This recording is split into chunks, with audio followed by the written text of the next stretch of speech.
Obviously, people get pretty attached to team names, mascots. President Donald Trump couldn't resist the opportunity to criticize a political rival. They call her Pocahontas.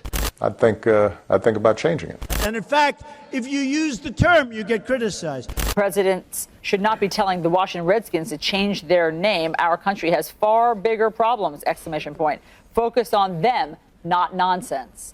NFL Commissioner Roger Goodell stepped lightly into the controversy. If we are offending one person, we need to be listening. Like Roger Goodell, I was very shocked that he made that statement. It didn't even look like there was any pressure on him. He made it out of nowhere. It's a controversy that doesn't seem to be going away anytime soon. There are some Native Americans who find this highly and incredibly offensive.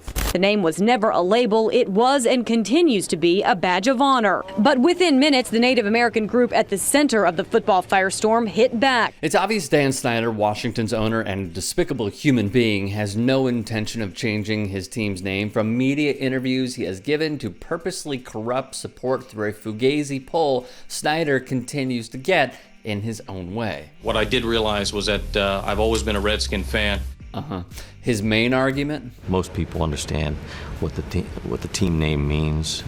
They look at it, as we all do, as honor, respect. Tone-deaf stupidity with a splash of white privilege. Why do I say this? Well, take the Daily Republican in 1863, for example, which used the term in one article. The state reward for dead Indians has been increased to $200 for every R word sent to purgatory. It harks back to the days when colonies, trade companies, and some states issued bounty proclamations for exterminating Native American people and providing the bloody, in their quotes, Redskins as proof of Indian kill, wrote Political. So you're honoring the mass genocide of Native Americans by taking the racist term used to exterminate them and planting it on a helmet as a reminder via the white ruler of the franchise. It's not offensive. It's traditional.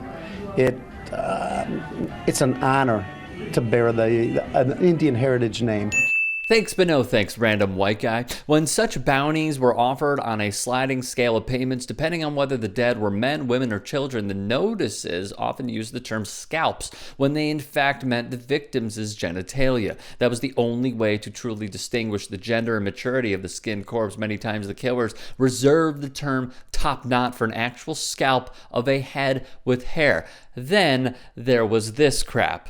A new Washington Post poll found that 90% of Native Americans are not offended by the Washington Redskins nickname. Sounds great, right? So in 2004, UPenn's Annenberg survey concluded more than 90% of American Indians surveyed approved Snyder's team name. Then another was conducted, finding nearly identical results. In 2019, the third survey found the approval rating at 68% for the team name. The Annenberg study was flawed. The Washington Post study was flawed. We'll explain it in a moment. UC Berkeley did a more thorough study and found of those polled, 57% who strongly identify with being Native American and 67% of those who frequently engage in tribal cultural practices were found to be deeply insulted by caricatures of Native American culture. They also included this parting shot, yet public opinion with little methodological transparency say that Native people are not offended. Things just don't add up, said study co-lead author Arian Eason, a UC Berkeley assistant professor of psychology. The Washington Post 68% poll, it was a web-based survey asking 500 people to self-identify themselves as Native American.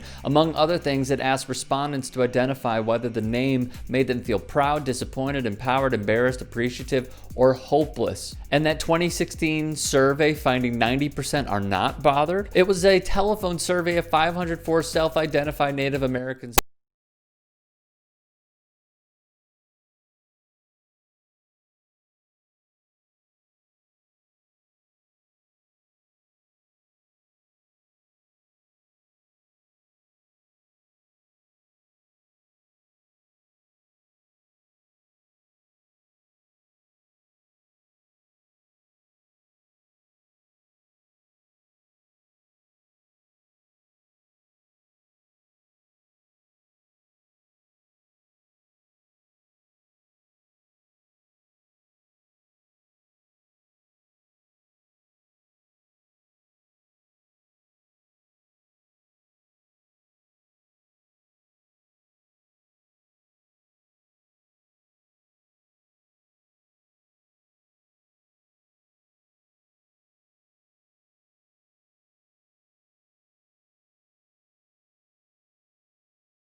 the name. If you'd like to hear more thought-provoking content like TYT Sports on Facebook and to help in my journey to keep media independent, go to tyt.com/Rick.